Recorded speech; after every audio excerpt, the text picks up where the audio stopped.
এক ছোট্ট গ্রামের এক দোকানদারের কাছে ছিল এক রহস্যময় জাদুকরী জেরক্স মেশিন। এই মেশিনের সাহায্যে সে আসল মানুষের কপি তৈরি করতে পারত, আর সেই কপিগুলোকে নিজের ইচ্ছামতো নিয়ন্ত্রণও করতে পারত। একদিন তার মাথায় এক শয়তানি পরিকল্পনা এলো। সে যে মেয়েটিকে ভালোবাসত তার একটি ছবি জেরক্স মেশিনের ভেতরে ঢুকিয়ে দিল। মুহূর্তের মধ্যেই সেই মেয়েটির এক জীবন্ত কপি তার সামনে হাজির হয়ে গেল। কিন্তু একটা সমস্যা ছিল, মেয়েটি ঠিক সেটাই করত যা দোকানদার নিজে করত। ফলে কিছুক্ষণ পরেই সে বিরক্ত হয়ে গেল।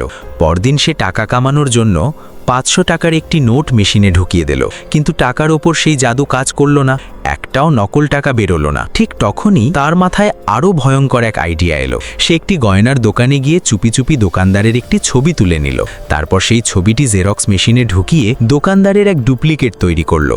এরপর সেই নকল মানুষটিকে নিয়ন্ত্রণ করে দোকানে পাঠিয়ে দিল।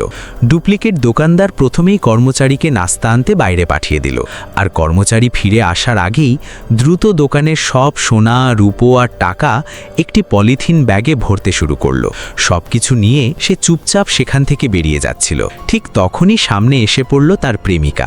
মেয়েটি তাকে জোর করে নিজের বাড়িতে নিয়ে গেল, কিন্তু সুযোগ পেতেই সে সেখান থেকে পালিয়ে জঙ্গলের দিকে দৌড় দিল। জঙ্গলের ভেতরে একটি পুরনো ভাঙা বাড়িতে গিয়ে সে সেই পলিথিন ব্যাগটি ফেলে দিল। কিছুক্ষণ পর সেই ছেলেটি সেখানে এসে ব্যাগটি তুলে নিল, আর তারপর যা ঘটল তা কেউ কল্পনাও করেনি।